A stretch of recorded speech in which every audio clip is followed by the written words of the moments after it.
Hedersgjest her på Oslo Symposium Israelsambassadør Alon Roth. Siden 2018 har han vært på sin post her i Oslo. Hans mor kommer opprinnelig fra Polen, og hans far fra Ungarn. Han har arbeidet i Kamerun, Brussel, Jordan og London. La oss ønske Israelsambassadør Alon Roth hjertelig velkommen.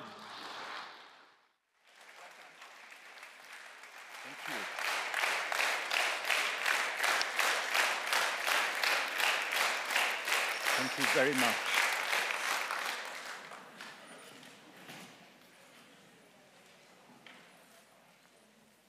Anti-Zionism, anti-Semitism.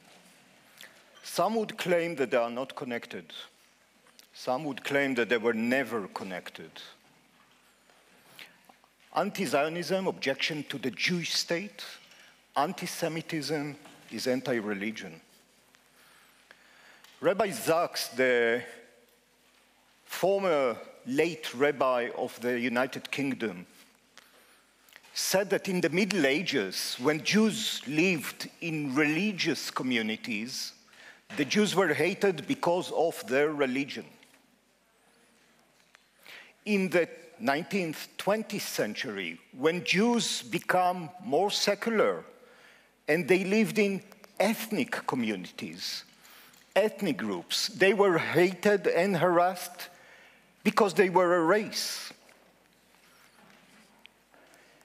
Nowadays, Jews that are collectively living in a democratic, free state, and they are being hated and harassed because of their Jewish nation state.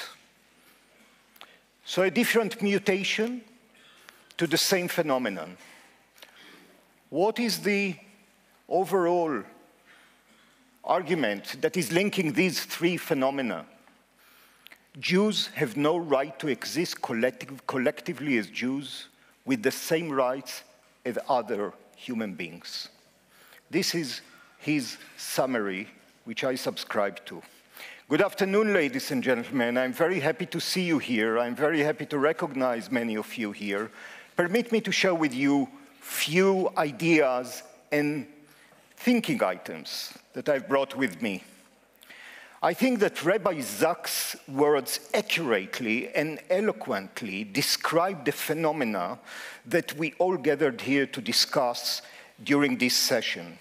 I wish I could have shown you a very short video clip from YouTube, only 90 seconds, that shows exactly what he says and proves it, and that shows why Israel, the only Jewish state, is the target of modern anti-Semites, even if these anti-Semites usually refuse to admit or acknowledge that.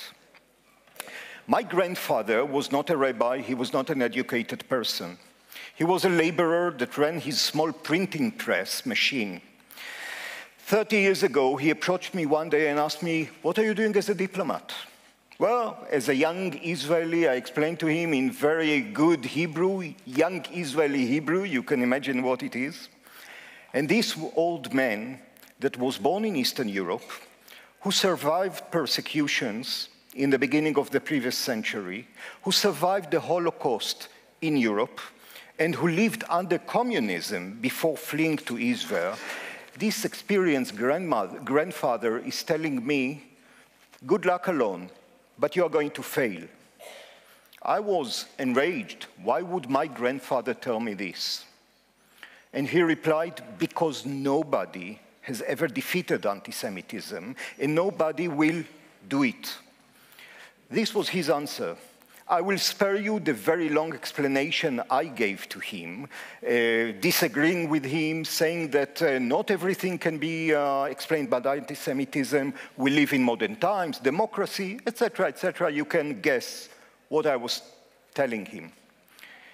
But to make a long story short, today I'm standing with you after 35, 36 years of traveling around the world as an Israeli diplomat. And I know today that my grandfather was right and I was wrong. And anti-Semitism is here today with us. And as Rabbi Zaks is saying in his clip, in a very chilling resemblance to the international health that we are feeling today around us, anti-Semitism mutates like that virus that is haunting all of us. It has taken a different form and arguments, but in the end, it is still the same beast, the same dangerous beast. And if you see unexplainable hatred, and if you see this hatred always targeting the Jewish state or the Jewish people, and if it's coupled with hatred against Jewish communities all around the world, yes, unfortunately, this is anti-Semitism. It is nothing else. Historical processes are very difficult to be seen or understood when you are inside them. In order to understand a historical process, you have to compare it to something else, you have to analyze it, and you have to be a bit far away from it in time. The problem with anti-Semitism is that we don't have this luxury.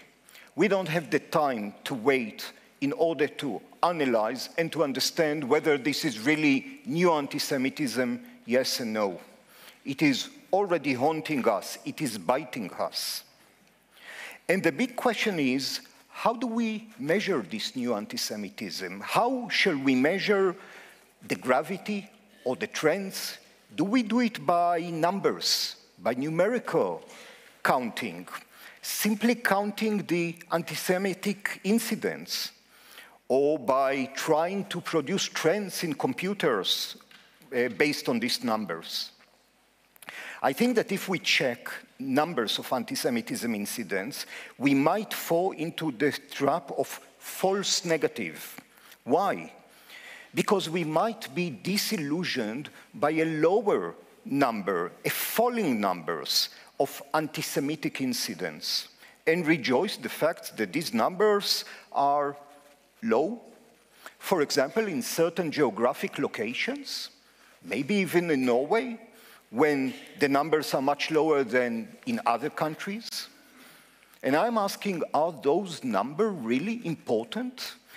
Can we find other criteria that will lead us better forward in order to understand whether we really face new anti-Semitism and hence build the solutions or the way forward, even if we can't find the solutions? I suggest that at least for the next 13 minutes, we will forget the numerical data, the number of incidents, whether they are high and low, and choose other criteria in order to evaluate. I'm not going to compete with other professional efforts to evaluate anti-Semitism and to create criteria. The most important and the most sophisticated and the most interesting one is, of course, the IRA Declaration, the International Holocaust Remembrance Alliance definition. It's a brilliant thing. I will go in parallel. I will not repeat this. I will try to suggest a different way of analyzing this question based on many years of observations that I've had, especially serving in many European capitals, last but not least Oslo. And I will try to compare some aspects of old and new anti-Semitism in order to see whether they are really matching or we speak about two different phenomena. And let me say in advance that I'm not doing this exercise just in order to dismiss criticism of Israel. Some people accuse us, especially us diplomats, Israeli diplomats, that we call everything anti-Semitism because we are afraid of criticism. I remind you, and I'm sure that many of you have been to Israel, when you come to Israel, you see how Israelis are criticizing themselves. Norwegians cannot do this because we are unpolite, unlike you. So we do it in a very unpolite and real way. We do it in dinner tables, in the parliament, in the street, everywhere. So I'm not trying to diminish, I'm not trying to avoid criticism. This is not the effort that I'm doing here and many others are doing. Anti-Semitism is much beyond criticism. And let me suggest that if the state of Israel, the only Jewish state in the world, is systematically attacked by central figures in a society, mainstream figures, not small, extreme parts of the society, mainstream, in a hatred that is blind to facts or values, I call it anti-Semitism. If a school system is systematically teaching distorted facts about Israel to the younger generation and continues to do so despite the issue being brought to its attention, this is anti-Semitism. If physical manifestations, regardless of the level of violence, begin to appear in the society and within the vicinity of Jewish or Israeli places, then they are anti-Semitism on the rise. I'm not speaking just about violence. I'm speaking even about manifestations of possibly violence. If certain media is enabling a continuous demonization of Israel without any connection to facts, this is anti-Semitism. If Israel is blamed time and again in a clear double standard in such a way that strips it from its proven values and morals, this is anti-Semitism. If organizations are calling for boycotts or following boycotts or divestments based on flawed reports of other international politically motivated organizations, then it is anti-Semitism. If the army of the Jewish state, Israel, is time and again being accused of presumably horrible doings that have no connection to reality and are far harmless than what armies of distinguished democracies have done in the last 15 years, this is anti-Semitism. And let me provide you with some examples. Israel is sometimes accused in the media of not being democratic or losing its democratic identity. In The Economist's annual democratic index, Israel is surrounded and sometimes exceeds above more than few enlightened Western democracies that are never accused in the media of losing their democratic identity. When Israel is fighting to defend itself against some of the most horrible terror organizations in the world, facts are distorted, and the Jewish state, as I said before, is stripped of its values. This is anti-Semitism. When there is widespread hatred towards Israel among prominent religious and other leaders that call to boycott Israel, but fail to do the same thing with horrific human rights offenders that are to be found around the whole world, and you know the examples, this is anti-Semitism. When minorities in Israel are fully secured and free to live their lives as they wish, such religious minorities, and I remind you and remind ourselves that Christian minorities in Israel, and the numbers are going up.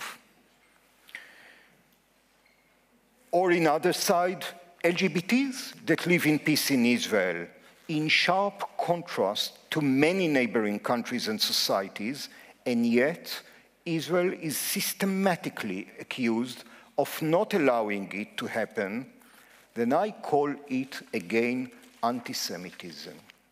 When Israel is vilified in statements, caricatures, manifestations which are equated to Nazi Germany or Nazi practices, this is clear anti-Semitism. I could go on and add examples or be more precise on this or that, but I think that I'm talking to knowledgeable people, and you know more examples than the ones I've put forward. Let me jump into the next idea that I want to introduce here.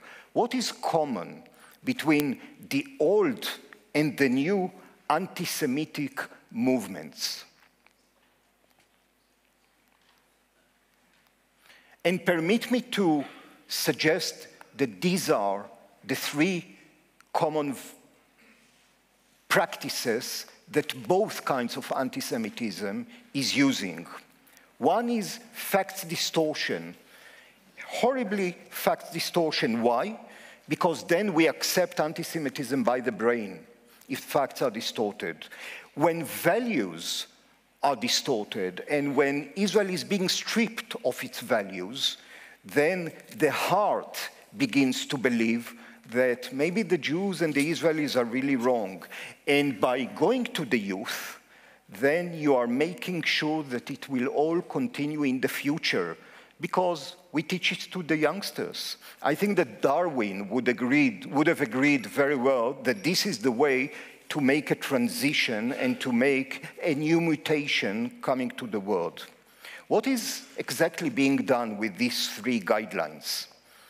I think that facts, for example, when you see facts in the media, in some school materials, in non-governmental organizations materials, whether international or national, facts that are totally flawed and are misused in order to create a false perception of what is happening.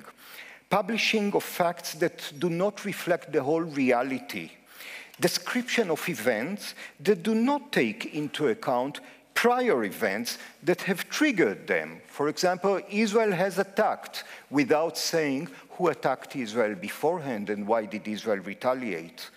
Timelines that are being changed and the aggressor becomes the one which is aggressed. This is time and again, coming to the issue or related to the issue of facts distortion. In rare case of reports and articles, an effort to enter facts or timelines that are being refused time and again. So when someone is trying to correct a fact, this correction is being refused time and again. This is creating false facts. This is, in a way, a brainwash. Portrayal of Israel as an apartheid state, which has nothing to do with facts in Israel, but is repeated time and again, blaming Israel for killing civilians, etc., etc. Facts are distorted, timelines are changed, and the perception that is being left by the listener or the reader is very clear. It is anti-Israeli, it is biased, and it is a horrible fact distortion. But permit me to say that the issue of values is no less important. Maybe it's even more important. The fact that Israel is continuously stripped out of its values and is then described as a warmonger, as a country that does not want peace, as a country that is imperialistic, opposer, apartheid state. And when we do something good, it is whitewashing, it is pinkwashing, you are still killing civilians, etc., etc., etc. Nothing is connected to what is happening on the ground. Nothing is connected to the real values that exist in Israel. And the work that is being done with youngsters. Youngsters are the preferred crowd for facts distorters and the moral value contested in the Israeli story. As I said, by this, those people make sure that anti-Semitism will continue.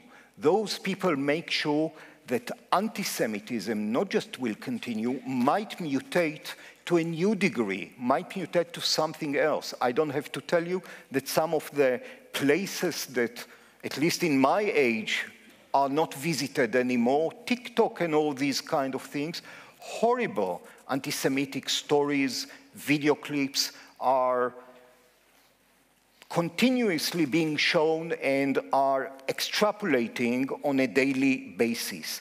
And this creates in the young generation the false perception of Israel, of the Jewish state, and it makes sure that facts distortions and disconnecting Israel from the values that they know in their country is something that will continue in the past.